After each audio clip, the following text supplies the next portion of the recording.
What is going on, guys? Matt O'Leary back with another video here on a lovely Monday. We are now into June, which means we have reached the time where it is post-June 1 cut season, and I have an update on the Jets cap space after the New York Jets June 1 cuts become official. Most know this, but in case you didn't, totally fine. You can designate up to 2 players as post-June 1 cuts if you cut them before June 1. Like the Jets, for instance, cut Aaron Rodgers and CJ Mosley well before June 1st, but they used both of those guys and designated them as post-June 1 cuts.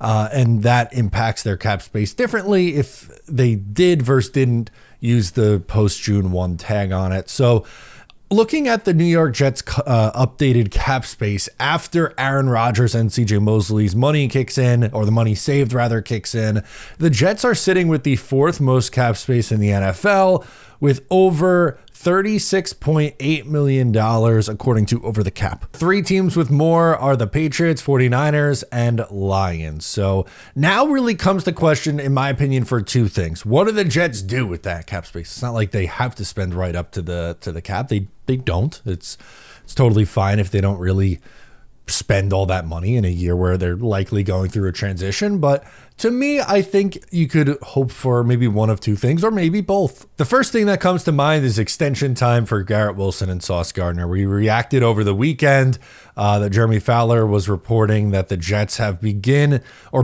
extension talks with Sauce Gardner and Garrett Wilson. The initial contract offer has been made to both of those guys. This is not saying that an extension is going to come today or anything like that, but over the next few weeks, maybe before training camp, it'd be awesome to see Sauce Gardner and Garrett Wilson get contract extensions. We went over what I think is likely for both of those guys to get. They'll get towards the top of the market. Sauce, I think, will get something similar to what we just saw in Houston with Derek Stingley getting his contract. And for Garrett Wilson, I'm using the comparable of Brandon Ayuk from a year ago. So both likely around 30 million AAV. You structure it however you like. I'm thinking 4 years for both those guys, but moral of the story, they have plenty of room to do these sort of extensions, or they could potentially add someone. And we've seen the Jets add players late in the offseason before, specifically on the offensive line. A couple come to mind in recent years, whether it was Morgan Moses in 2021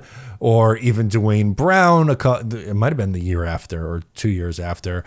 They signed him late in the offseason. They added Dalvin Cook a couple of years ago, very late in the offseason. So that's another popular one, and we'll talk through some positions and maybe names that would make sense. I think the positions that are going to get brought up the most when looking at what the Jets should add if they are to add someone, and not necessarily all of these positions, but just potential positions that maybe they add a guy at wide receiver, interior defensive line, edge, safety. Those are the 4 positions that are going to get brought up the most. Now, the public, maybe most is an unfair description, but I'll say the public likes the names like Keenan Allen and Amari Cooper at wide receiver, and I totally understand where they're coming from. Wide receiver room isn't great. I don't know if Keenan Allen or Amari Cooper in 2025 are really moving the needle that much forward for the Jets wide receiver room. Who knows? Obviously, maybe they could, but that's not really the 2 names that intrigue me. I actually look for the defense and the edge and safety positions. Like, I think Zadarius Smith or Jadeveon Clowney at edge could make sense.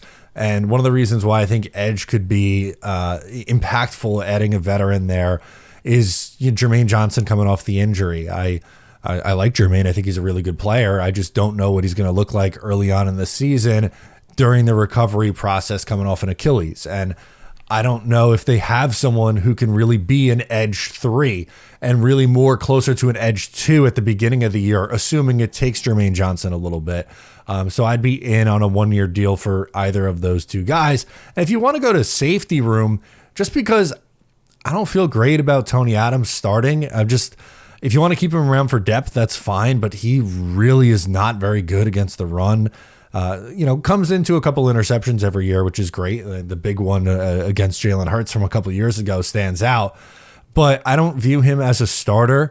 Julian Blackmon's still available. He started for the Colts for 3 or 4 years, and not that he's amazing, but he's a starting caliber safety that's still kind of just sitting around out there.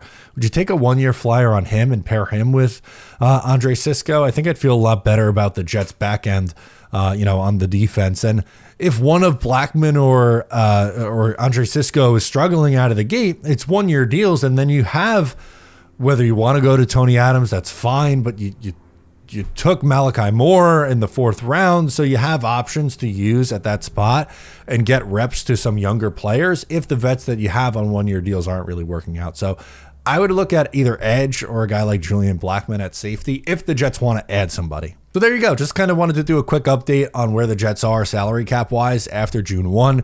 We're sitting here on June 2nd. And we'll see if the Jets decide to do anything with that. So thank you guys for tuning in. I'm Matt O'Leary. Subscribe if you're new, and I'll catch you next time.